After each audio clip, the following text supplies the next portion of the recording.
और जमवाई लेने लगी। इसके बाद वो फिर शशांक से पूछने लगी, तुमने अपने हाथों से वो हथकड़ी कैसे हटाई थी? इस समय शशांक काउच पर बैठा हुआ था और सिमरन से कुछ फीट की दूरी पर ही था। वहां पर बैठकर एक कप कॉफी पी रहा था और कुछ डॉक्यूमेंट्स पढ़ रहा था। इसके बाद सिमरन ने सुस्ताते हुए अपनी बॉडी को स्ट्रेच किया और अपने सामने पड़ी हुई चादर से अपनी बॉडी को कवर करके लेट गई। मैंने उन्हें तोड़ दिया था, शशांक ने ऐसा कहते हुए सिमरन की तरफ देखा। उसने अपने कप और डॉक्यूमेंट नीचे रखे और चलकर बेड की तरफ गया और कहने लगा, अगली बार थोड़ी और ज्यादा चलने वाली खरीदना, थोड़ी और मजबूत। ऐसा कहने के बाद सिमरन के बगल में बैठ गया और उसके फोरहेड पर किस करते हुए कहने लगा, तुम्हें अभी कैसा लग रहा है? क्या हम लोगों को चलकर एक सर्जिकल थेरेपिस्ट को देखना चाहिए? ऐसा कहने के बाद वो सिमरन की तरफ मुस्कुराकर देखने लगा। ओह शराब, सिमरन ने अपनी आंखें घुमाते हुए कहा।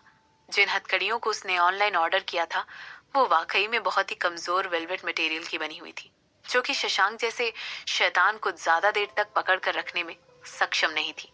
वो इस तरह की हथकड़ियां थी जिन्हें फोर प्ले के लिए यूज किया जा सकता था, क्योंकि उनमें वेलक्रो के लॉक लगे हुए थे और मेटल के हुक क्लिप्स थे। अगर सिमरन सही सोच रही थी तो शशांक ने उनको पिछली रात ही टुकड़े टुकड़े करके अलग कर दिया होगा। सिमरन ने तुरंत एक मेंटल नोट बनाया कि उसे अगली बार कुछ ऐसा खरीदना चाहिए जो कि लोहे का बना हुआ हो, ताकि शशांक को अगली बार उसे खोलने का मौका ना मिले। इसके बाद वो आगे कहने लगी, आप लोगों को स्काई डाइविंग कैंसिल करना पड़ेगा और उसे कभी और प्लान करना पड़ेगा। बेड में रहना हमेशा ही स्काई डाइविंग करने से ज्यादा बेहतर है। ऐसा कहते हुए शशांक नीचे झुका और धीरे से अपने आप को सिमरन के ऊपर पोजीशन करने लगा। अपने हाथों से उसने खुद को सपोर्ट किया और इसके बाद उसके चेहरे पर हर तरफ किस करने लगा। तुमने पिछली रात क्या किया था? ये छोटी छोटी किस चीज के लिए, ये छोटे छोटे किस कंपनसेट करने के लिए काफी नहीं है। ऐसा कहते हुए सिमरन ने शशांक को अपने चेहरे पर एक स्माइल के साथ इन्फॉर्म किया, तुम तो इसे ऐसा बना रही हो जैसे कि वो मैं था जिसने तुम्हारा फायदा उठा लिया था। ऐसा कहते हुए शशांक फिर से सिमरन के चेहरे पर बार बार किस करने लगा और आगे कहने लगा, ये मेरी गलती नहीं है कि मेरे पास एक बेहतरीन स्टैमिना है, ठीक है ना? इसके रिस्पॉन्स में सिमरन खेल खेल में शशांक के हाथों पर मारने लगी। ठीक है, तुम्हारी बात में दम तो है। पिछली रात में इतनी ज्यादा भी इनोसेंट नहीं थी, पिछली रात में इतनी ज्यादा भी इनोसेंट नहीं थी। सिमरन ने हंसते हुए कहा, तुम वैसे भी हर रोज इतनी ज्यादा इनोसेंट नहीं रहती हो मिसेस नॉटी वर्मा। ऐसा कहते हुए शशांक ने सिमरन की बात का जवाब दिया और उसे किस करना बंद कर दिया। इसके बाद वो अपने चेहरे पर एक कोमल एक्सप्रेशन के साथ सिमरन की तरफ देखने लगा और कहने लगा, मैंने तुम्हारे लिए थोड़ा सा ब्रेकफास्ट बनाया है। क्या तुम चाहती हो कि मैं ब्रेकफास्ट यहाँ पर लेकर आ जाऊं या फिर मैं टेबल तक तुम्हें उठाकर ले चलूं? यहाँ पर ऑफ कोर्स, सिमरन ने एक स्माइल के साथ कहा। जब शशांक उसके ऊपर से नहीं उठा तो वो पूछने लगी, तुम क्या देख रहे हो? क्या तुम मेरी खूबसूरती पर इतने ज्यादा पागल हो गए हो? ऐसा कहते हुए सिमरन शशांक को चिढ़ाने लगी। इनफैक्ट मैं तो ये कहने वाला था कि आधी फॉरेनर होने के नाते तुम्हारी नाक कुछ ज्यादा ही छोटी नहीं है? मुझे पिंच करना बंद करो। ऐसा कहने के बाद शशांक जोर से हंसा और उसके बाद उसने अपनी हाथ का इस्तेमाल करते हुए अपनी कमर पर रब करने लगा। तुम्हारी हिम्मत कैसी हुई कि तुम मुझे बदसूरत कहो? सिमरन ने कहा। इसके बाद वो आगे कहने लगी, ये क्रिमिनल ऑफेंस है। तुम किस तरह के? मैं तो ये कहने जा रहा था कि इन सब के बावजूद भी तुम इस दुनिया की सबसे खूबसूरत औरतों में से एक हो जिन्हें मैं जानता हूँ। ऐसा कहते हुए शशांक ने सिमरन को बीच में ही टोक दिया और अपनी आंखों से उसकी आंखों में घूर कर देखने लगा। इससे पहले कि उसके ख्याल उसके साथ पूरी तरह रजिस्टर हो पाते, सिमरन का चेहरा पूरी तरह गर्म और लाल हो चुका था और उसे ये सोच सोच कर गुस्सा आ रहा था कि आखिर वो इस समय ब्लश क्यों कर रही थी। जाओ और जाकर मेरा खाना लेकर आओ, वरना मैं तुम्हें इस बेड से धक्के मारकर बाहर निकाल दूंगी। ऐसा कहते हुए सिमरन ने अपने चेहरे को शीट से कवर कर लिया। माय गॉड, तो क्या वो अभी अभी कैसी टीनेजर की तरह रिएक्ट कर रही थी जैसे उसे अभी अभी प्यार हुआ हो?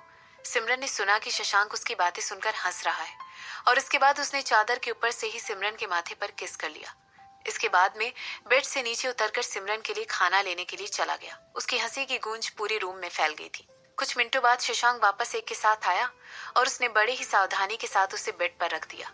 इसके बाद शशांक और सिमरन ने ब्रेकफास्ट खाना शुरू कर दिया और थोड़ी थोड़ी देर पर वो दोनों साथ में बातें कर रहे थे और हंस रहे थे।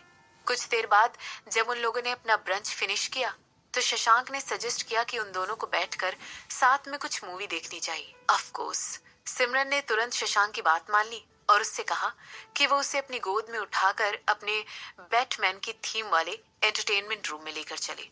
शशांक ने खुशी खुशी सिमरन को गोद में उठा लिया और उन लोगों के लिए साथ में देखने के लिए मूवी भी चूज कर ली।